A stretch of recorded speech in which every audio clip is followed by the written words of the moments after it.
자, 노드 해석법의 정리를 해보도록 하겠습니다. 자, 노드라고 하는 것은 우리가 접합면을 얘기를 한다고 그랬죠. 접합면을 얘기를 하는데요.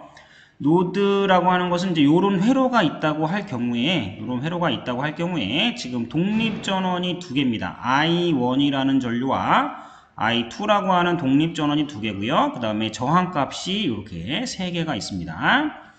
자, 그리고 여기에 V1, R1에 걸리는 전압을 V1이라고 가정을 하고요. 여기 R3에 걸리는 전압을 V2라고 가정을 합니다. 자, 그러면은 우리가 여기가 지금 접지기 때문에 여기 0이라고 써 있는 거는 여기가 0V라고 하는 얘기죠. 자, 0V이기 때문에 여기에서부터 여기까지 걸리는 전압이 V1이 되는 것이고요. 자, 여기에서부터 여기도 마찬가지로 0V죠. 자, 이쪽 마이너스 써 있는 여기가 0V이기 때문에 여기에서 여기까지 걸리는 전압이기 때문에 그게 V2라고 했기 때문에 여기에 걸리는 전압도 V2가 되는 것입니다. 자, 그러면 풀어쓰면은 자, 요렇게 요거를 풀어쓸 수가 있겠죠. 자, I1과 I2는 그대로 있고요. 자, R 값도 다 그대로 있고요. 여기를 아까 V1으로 잡고 자, 이쪽을 V2라고 잡았습니다. 자, 여기를 V1으로 잡고 여기를 V2라고 잡았습니다.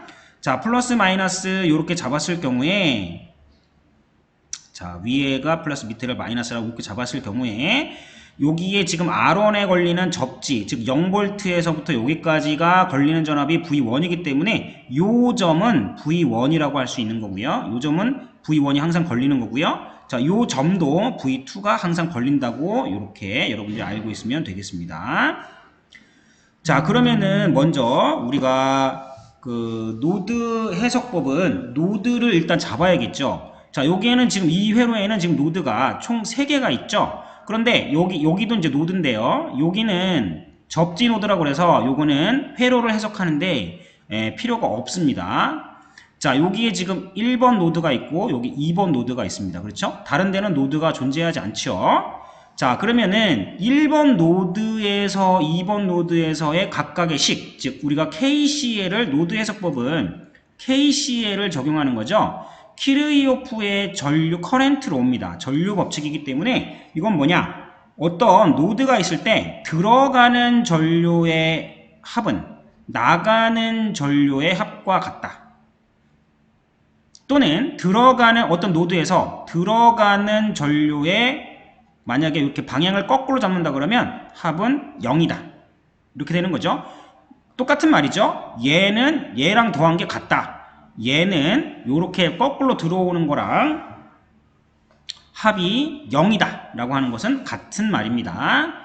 자, 결과적으로 우리가 여기 1번 노드에서 자, 1번 노드에서 V라고 하는 것과 V2라고 하는 이러한 전압을 잡았다면 여기에 흐르는 전류를 우리가 R1이기 때문에 I1이라고 하고요.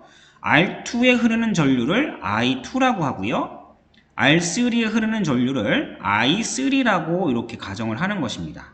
그러면 I 값을 다 구하면 되겠죠. 근데 우리가 KCL에서는 V 값을 알고 있는 거예요. V 값을 알고 있는데 I 값을 모르고 있는 거예요. I 값을 가상으로 잡는다고 하면은 그게 어떻게 I 값을 구하느냐라고 하는 거기 때문에 자, I1번 노드에서부터 KCL을 적용하게 되면 I1은 지금 들어가는 노드죠. 이 노드로 들어가는 전류는 각각의 나가는 전류는 다른 색으로 한번 표현해 볼게요. 자, 파란색으로 한번 표현해 볼게요.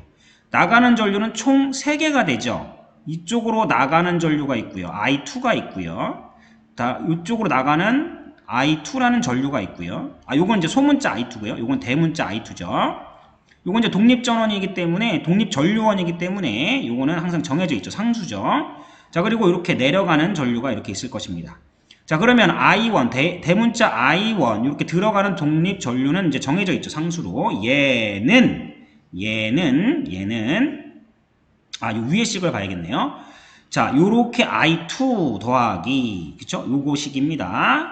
자, 이렇게 내려가는 전류 I1 더하기 I2 이렇게 되겠죠. 그죠? 자, 그리고 이 노드의 두 번째 노드에서 자, 여기에서는 어떻게 정해 있냐면요. 여기가 지금 나가는 전류죠. 들어가는 전류의 합은 나가는 전류의 합과 같습니다. 지금 여기서는 들어가는 전류가 뭡니까? 요렇게랑 요렇게죠. 들어가는 전류가 두 개가 있고요. 그 다음에 나가는 전류는 요렇게 하나가 있습니다. 그렇죠?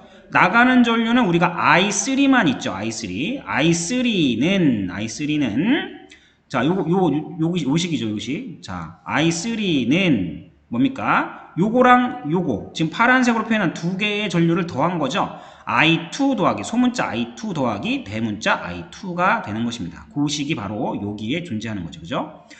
자, 여기에서 I1 값을 먼저 구하게 되면은요, 소문자 I1은요, 자, 소문자 I1은요, 자, I는 R분의 V죠. 따라서 소문자 I1, 여기에 전류는, 자, 여기에서부터 여기까지 흐르는 전류가 되겠습니다. 따라서 여기에는 R1이고요. 저항은 R분의 V니까 R1이고요. 자, V 값은요, 여기에 제로기 때문에, 접지기 때문에 여기 0V죠. 따라서 여기에서 V1에 빼기 0V인데 0V는 없잖아요. 아무것도. 그러니까 V1만 여기 걸리는 것입니다. 따라서 여기는 V1이 되겠죠. 자, 이건 소문자죠. 소문자 V1. 자, 이렇게 되겠죠. 자, 그리고 I2라고 하는 것은요. 자, I2는 여기에 흐르는 전류죠. 이 I2의 전류는 방향이 중요합니다. 여기에서는 R2에 걸리는 전류인데요. 자, 보세요. R2에 걸리는 전류는 이쪽에 왼쪽에서 오른쪽으로 흐르고 있습니다. 따라서 왼쪽에서 오른쪽, 왼쪽의 전압에서 오른쪽의 전압을 뺀 전압이 여기에 걸리는 거죠. 그죠? 그러니까 지금 전류가 이쪽으로 흐른다라고 가정했기 때문에 V1이 더 크다고 가정하는 거예요. 그래서 V1 마이너스 V2. 이건 값은 절대값이기 때문에 요거는 조금 다를 수 있지만 어쨌거나 지금 I2가 이쪽으로 흐른다고 가정했기 때문에 V1 마이너스 V2가 되는 것입니다. 만약에 I2 값이 마이너스가 나오면은 V2 값이 V1 값보다 더 크구나 라고 하면은 되겠습니다. 자, 요렇게 구했고요. 여기에서 이제 요걸 집어넣는 거죠. 자, 여기에서 I1이 있기 때문에 I1은 여기다 집어넣고요. R1분의 V1을 집어넣고요. 요거는 소문자 I2는 R2분의 V1-V2 이렇게 되는 것이죠. 자, 그리고 이제 두 번째 식을 보게 되면은요. 이것도 대문자 I2죠. 여기에 보면은 대문자 I2죠. I2는 그냥 상수기 때문에 그냥 써주면 되겠습니다. 우리가 실제로 값을 쓸 때는요. 이 대문자는 상수예요. 그러니까 어떤 값이 존재를 합니다. 어떤 상수값이 존재하는 거예요. 뭐 0, 1, 2, 3, 4, 5, 6, 7, 9 존재를 하는 거예요. 그렇기 때문에 그거 이제 정해주면 되고요. 그 다음에 여기에서 I2기 때문에요. I2는 마찬가지 이쪽으로 들어가는 전류잖아요. 이쪽으로 들어가기 때문에 방향은 똑같습니다. 따라서 R2분의 V1-V2가 되는 것이죠. 자, R2분의 V1-V2가 되고요. 는 소문자 I3입니다. 소문자 I3는 R3에 걸리는 전류가 되겠습니다. 전류는 R분의 V이기 때문에 R은 R3, V는 그냥 V2가 되겠죠. 여기도 마찬가지 0V죠. 이쪽은 다 0V이기 때문에 여기도 0V니까 빼는 게 의미가 없죠. 그냥 V2만 걸리는 겁니다. 자, 이렇게 해서 문제를 풀게 되면은 V1과 V2가 지금 주어져 있죠. V1과 V2가 주어져 있기 때문에 풀어서 A식과 B식이 나와서 이거를 연립방정식으로 풀면은 여기에서 우리가 V값을 구할 수가 있는 것이죠. 자, 여기 상수값이고 R값 상수니까 이건 다 V1 값과 V2 값을 구할 수가 있는 것이죠.